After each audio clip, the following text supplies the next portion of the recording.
I disagree with subsidy removal. I pleaded, begging him not to remove subsidy. Dr. Bala, renowned petroleum engineer and oil and gas analyst, Dr. Bala has expressed serious concerns about the state of the Nigerian refineries and the handling of the fuel subsidy removal. He questioned the continued failure of state-owned refineries despite massive investments spanning decades. Zaka said that even before recent revelations about the performance of refineries, he had doubts about claims that they were functional.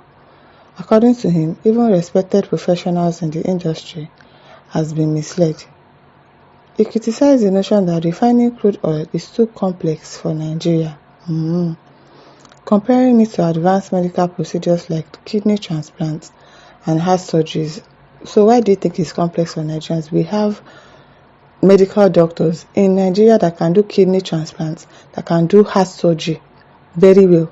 They are there, they are here in Nigeria, they are there over there abroad, and they are doing pretty well. And I'm sure that even the refining of crude oil, I'm sure that there are so many intelligent engineers that we have in this country that will be able to do that. So what do you mean by it is too complex for Nigeria? Which he noted are far more technical for him. Refining technology has remained largely unchanged for decades and should not be an obstacle. The experts called out the inconsistency of having functional state-owned refineries in countries like Saudi Arabia, Malaysia, and Qatar. While Nigeria continues to struggle, he questioned why, despite being an OPEC member, Nigeria has failed where others have succeeded. He argued that the failure was not just on government leaders but also on those entrusted with managing the sector. According to Zaka, many of these individuals have not been honest in their responsibility, somebody like Mele Kyari, making it difficult for progress to happen.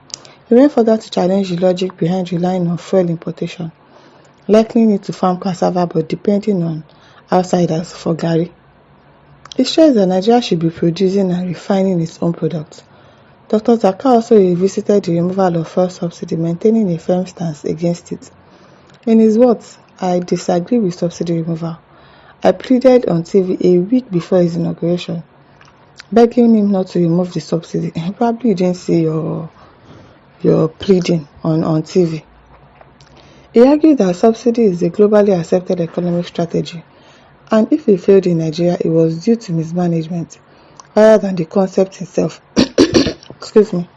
He concluded by warning against the wrong economic comparison being made and noted that current hardship levels prove that many policies have not delivered positive results.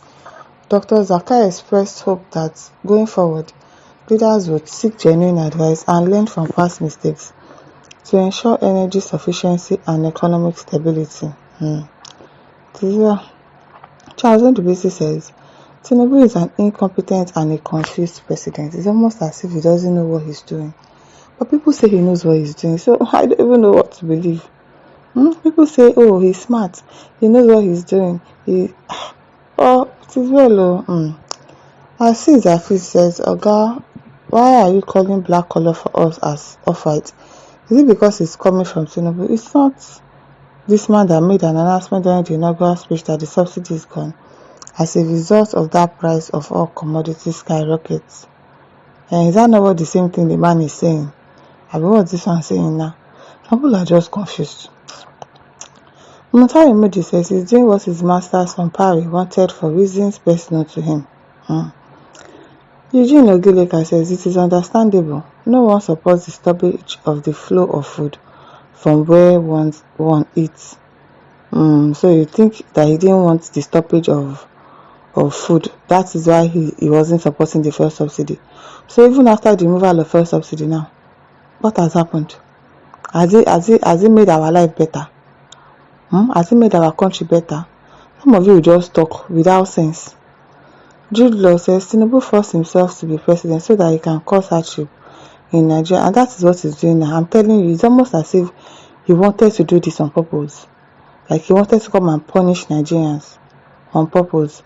And that is why he insisted. He was hell-bent on becoming the president, and he got there by every means that he wanted to. And now we are suffering for it. Ania Williams says, Corruption is the problem of the refineries, as in the other sectors. Exactly, it is corruption now. People that don't want the sectors to grow, people that don't want the country to grow. He said it. The man said it, that it is people, it is not the refinery itself. It is the people that are giving the honors to handle it that are spoiling everything. It is well. Alpha Mohammed says, I don't just know why some Nigerians believe that any leader can fix the Nigeria inherited by Tinubu without causing inflation and hardship. Adam Mashe says, why are you begging him, or who asked you to beg him? Let him do whatever he likes. In Nigeria, have you ever seen the Nigerian president being scolded? It is rare. Eyo Ikot says, if you did advise the government against subsidy removal, and the government went ahead to do it against such strategic advice, then Nigerians are in for brutal and unending suffering. Right now, the Minister of Power is calling for the increase in power tariff when Nigerians are already crying and dying because of grave pain of suffering. As in, it's almost as if these people are saints to suffocate us, to buy us, because I don't understand. We cannot buy fuel, yet you still want to increase the tariff for lights. I don't understand those people. Do they know what they are doing there? That day, Labo, I don't even think he knows what he's doing. I don't think so. They need to sack him. Doesn't know what he's doing at all. Now, wow. Folansho Adeoye says, you are not serious, sir, because you were not made the NNPC MD. Nonsense. Did he tell you he wanted to be NNPC MD? Some of you are just very silly. Somebody said the engineer has never worked with NNPPC. So why would he want to become the NNPPC MD? He's not a Muslim. He's not an Hausa man. He's from Southern Kaduna. It's unfortunate that because his name sounds Hausa. Please verify facts before you condemn anyone. Do you get? He never said he wanted to be NNPC MD. He's not a Muslim. So why do you think he is, because he is not NNPC MD? That is why he's condemning. Some of you are not serious. Kola Olubalogun says the only reason why the government's policies are not working in Nigeria, not only in oil sector but in all sectors of the Nigerian economy, is just one, and that is these and insatiably corrupt people have always been in charge of the affairs of this unquantifiably blessed country. It is well. Maiwa says, even before the removal of subsidy, do you have the availability of fuel in petrol stations? The subsidy is made to make things easy. Rather, what we see is the scarcity of fuel week after week. Yeah. But there is no scarcity right now. Everything is going on properly, but it's expensive to buy.